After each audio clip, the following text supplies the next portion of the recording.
Europe 1. Mais d'abord, le journal de 8h sur Europe 1, Fanny Marceau. Bonjour Fanny. Bonjour Dimitri, bonjour à tous. Avant de développer ces titres, cette question ce matin sur Europe 1. Les députés font-ils trembler l'audiovisuel public? Alors que les auditions de la commission d'enquête sur la neutralité des médias publics reprend demain, le chroniqueur de France Inter, Thomas Legrand, est poussé vers la sortie. C'est lui qui, dans une vidéo en septembre dernier, assurait vouloir, je cite, s'occuper de Rachida Dati, jetant le doute sur la partialité du service public. C'est une révélation Europe 1. Alexis de la Fontaine, Laurence Bloch, l'ancienne présidente de France Inter, lui a récemment demandé de rompre tout lien avec la station. Oui, selon les informations d'Europe 1, Thomas Legrand pourrait ne jamais revenir à l'antenne de France Inter.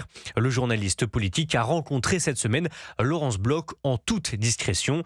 Celle qui a dirigé la station de 2014 à 2022 lui a personnellement demandé de rompre toute collaboration avec France Inter afin de protéger la station.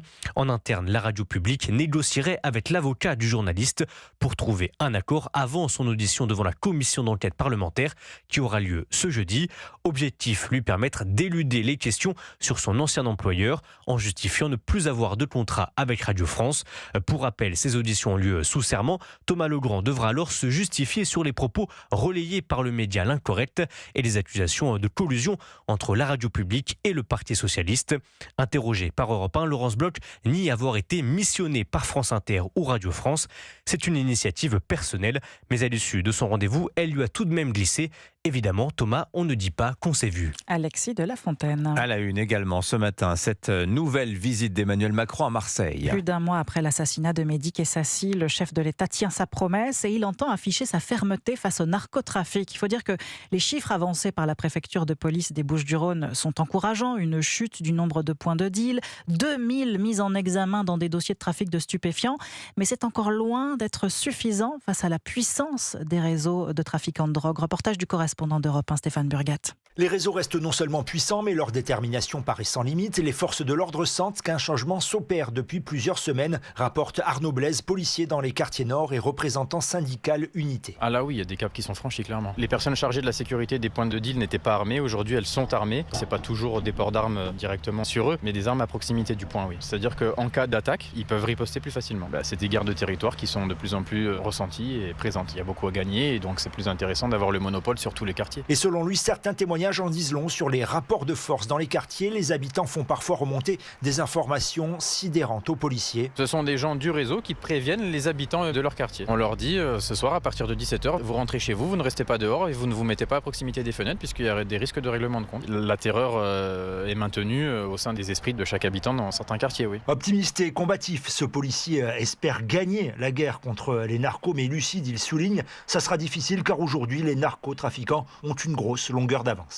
Marseille, Stéphane Burgat, Europe 1. Et également, au-delà de la lutte contre le narcotrafic, le président vient aussi pour la suite de son tour de France sur les réseaux sociaux. Il débattra à la mi-journée avec les lecteurs de la presse locale. Au programme, un point d'étape aussi sur le plan Marseille en grand, une série de chantiers lancés en 2021 et dont l'Élysée revendique déjà les résultats. Mais Arthur Delaborde, les critiques persistent.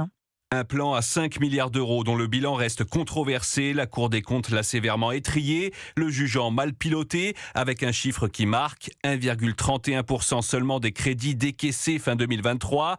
L'Élysée assume et défend un changement de rythme. Entre 2024 et 2025, les crédits engagés seraient passés de 31 à 62%. Mais l'écart demeure entre promesses et réalisations. Illustration, les écoles, 188 étaient annoncés, 15 ont été livrés, 86 sont désormais engagé selon l'entourage du président. Pour convaincre, Emmanuel Macron mise sur la transparence avec une carte interactive mise en ligne pour suivre chaque projet.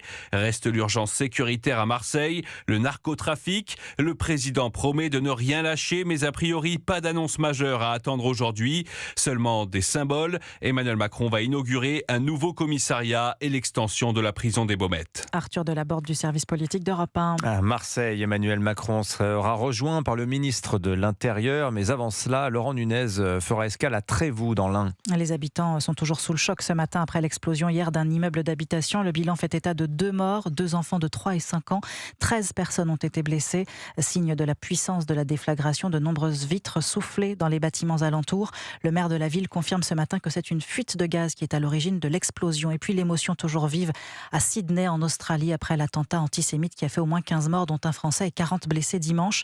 Les 2 terroristes, un père et son son fils qui semblait motivé par l'idéologie du groupe État islamique, selon le Premier ministre australien Anthony Albanese. Vous écoutez Europe 1 matin, il est 8h06. La colère agricole ne faiblit pas, circulation toujours fortement perturbée dans le sud-ouest. Oui, les entrées et sorties de l'A9 et de l'A54 sont bloquées depuis 4 heures ce matin dans le Gard. À craindre aussi des difficultés aujourd'hui sur l'A7, l'A8, l'A61, ainsi que sur les réseaux secondaires. Le monde paysan dénonce l'abattage systématique des troupeaux de bovins dès qu'un cas de dermatose nodulaire est enregistré. Et ce n'est pas la seule raison de sa colère. Et dans le viseur des syndicats agricoles, également la signature prévue ce samedi de l'accord commercial entre l'Union européenne et le Mercosur. Et pour éviter de remettre de l'huile sur le feu, Emmanuel Macron tente de freiner le calendrier. Le chef de l'État compte ses alliés. Il espère notamment rallier l'Italie à sa cause. Et ça pourrait marcher, Jacques Serret. Emmanuel Macron veut gagner du temps, repousser la signature de l'accord. Une signature prévue samedi à l'occasion d'un voyage au Brésil de la présidente de la Commission européenne, Ursula von der Leyen. Alors en coulisses, Paris est à la manœuvre. Un bras de fer est engagé avec l'Union européenne et nul ne sait comment il va se terminer car la France est isolée. Seule la Hongrie et la Pologne voteraient contre à ses côtés. L'Autriche et la Belgique devraient s'abstenir.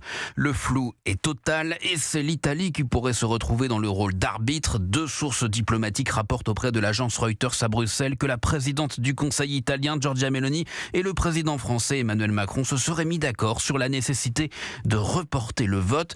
Si ce soutien de Rome devait se confirmer, la minorité de blocage en effet serait atteinte. Pour les opposants au Mercosur, il s'agit de réunir au moins 4 pays et 35% de la population européenne. Avec l'Italie, ce serait bel et bien le cas. Dans ce cas de figure, la présidence danoise du Conseil de l'Union pourrait décider de reporter le vote à l'année prochaine. Jacques Serret, notez qu'à 10h30 ce matin, le Premier ministre Sébastien Lecornu réunit une réunion à Matignon sur les tensions agricoles avec plusieurs ministres et préfets. L'Union européenne va-t-elle faire marche arrière sur l'interdiction des moteurs thermiques ? Elle est prévue à horizon 2035, mais sous la pression des constructeurs et de plusieurs États membres, particulièrement de l'Allemagne. La Commission européenne doit réexaminer la date et pourrait envisager un report d'échéance. À moins de 10 jours de Noël, peut-être avez-vous commencé à chercher ce qui sublimera votre table de fête. Europe 1 vous aide toute la semaine pour émerveiller vos convives avec notre série sur les produits stars du réveillon. Aujourd'hui, conseil de chef pour faire votre foie gras vous-même. Délice assurée, Alexis Bourdon.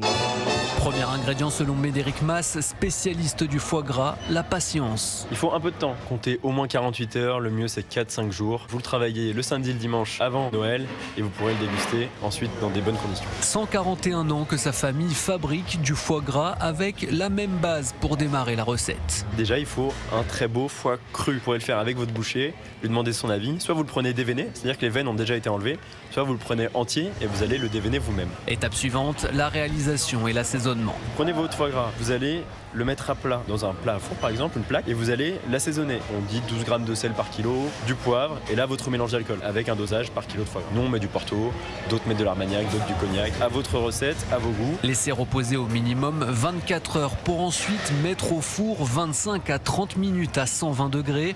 Pour ceux qui le souhaitent, il est possible de râper un peu de truffe fraîche sur votre foie gras pour relever le tout. Eh ben, ça promet pas mal de belles choses pour ça cette donne faim, Noël. Ah bah oui, Alexis Bourdon. Demain on cuisine le chapon, là aussi on aura faim. Et vendredi, soyez au rendez-vous sur Europe 1 à 7h40. Olivier Pouls vous révélera ses choix pour l'entrée, le plat, le dessert, sans dépasser 30 € par personne. Oh, crevettes, saumon, bûche. Allez, moi je vous le fais le dire, c'est gagnant. Ah non, il n'y a plus de saumon, je crois, sur la table d'Olivier Pouls. C'est vrai, On verra il a ça arrêté. vendredi. La truite fumée, c'est pas mal ça pour remplacer. Merci beaucoup Fanny Marceau, vous nous donnez faim.